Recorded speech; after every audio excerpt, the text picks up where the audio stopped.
ఈరోజు సండే కదండి. మీ ఇంట్లో స్పెషాలిటీ మా ఇంట్లో అయితే చికెను. మా వారు చికెను కేజీ తెచ్చారు. కొంచెం కర్రీ వండి కొంచెం బిర్యానీ అయితే చేద్దామని చెప్పి ఇక్కడ కర్రీ అని రెడీ చేస్తున్నాను మధ్యాహ్నం భోజనంలోకి.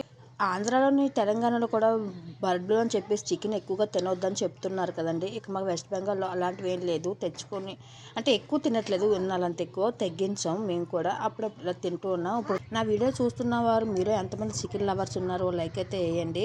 మేము కూడా ఎక్కువ చికెన్ ఎక్కువ తింటూ ఉంటాం. మటన్ కూడా తింటూ ఉంటాం. కొన్ని ప్రాబ్లమ్స్ వల్ల ఈ మధ్యలో మటన్ ఎక్కువ తినడం మానేసాం.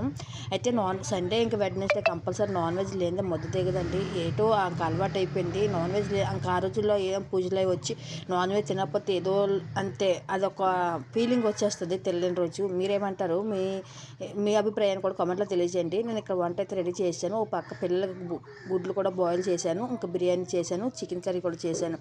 ఈరోజు మాకు లంచ్లోకి అయితే ఇది. మీరు సండే ఏం స్పెషల్ చేసుకున్నారు మీ ఇంట్లో కామెంట్లో తెలియజేయండి. ఫస్ట్ టైం నా వీడియో చూసినట్లయితే నా వీడియో లైక్ అయితే ఉండండి. ఛానల్ సబ్స్క్రైబ్ చేసుకోండి. Thank you for watching.